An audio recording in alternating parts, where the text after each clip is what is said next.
Senior, which protocol and sequence should I use? Alright. I will guide you here. Please select the cardiac mass protocol.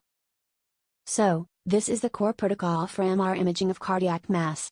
Sequences in green are used for localization of mass while sequences in blue are used for tissue characterization. For localization, T1 weighted transaxial stack will be done first, followed by bright blood cine SSFP and tagging.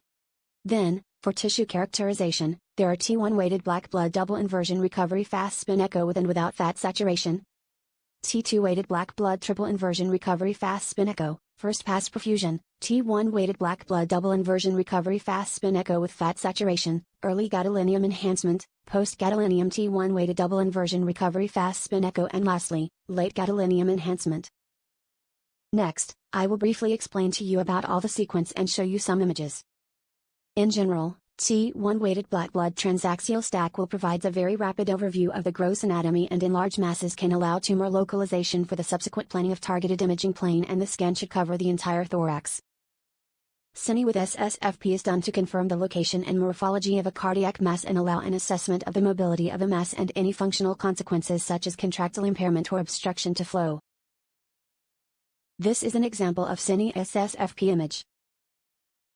Tagging is useful for evaluation of regional myocardial contraction, definition of tissue planes, differentiation between contractile and non-contractile tissue, and differentiation of a true intramyocardial mass versus a pseudotumor.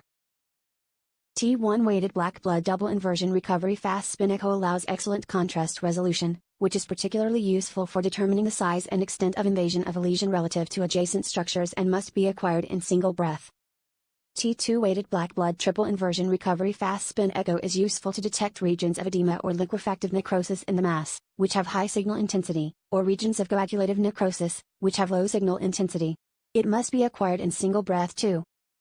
T2 weighted black blood triple inversion recovery fast spin echo is useful to detect regions of edema or liquefactive necrosis in the mass, which have high signal intensity, or regions of coagulative necrosis, which have low signal intensity. It must be acquired in single breath too. First pass perfusion can help to determine the vascularity of a suspected cardiac mass and distinguishing thrombus from vascular tumor. In addition, it's useful for demonstrating regions of heterogeneous enhancement due to regional variations in vascularity.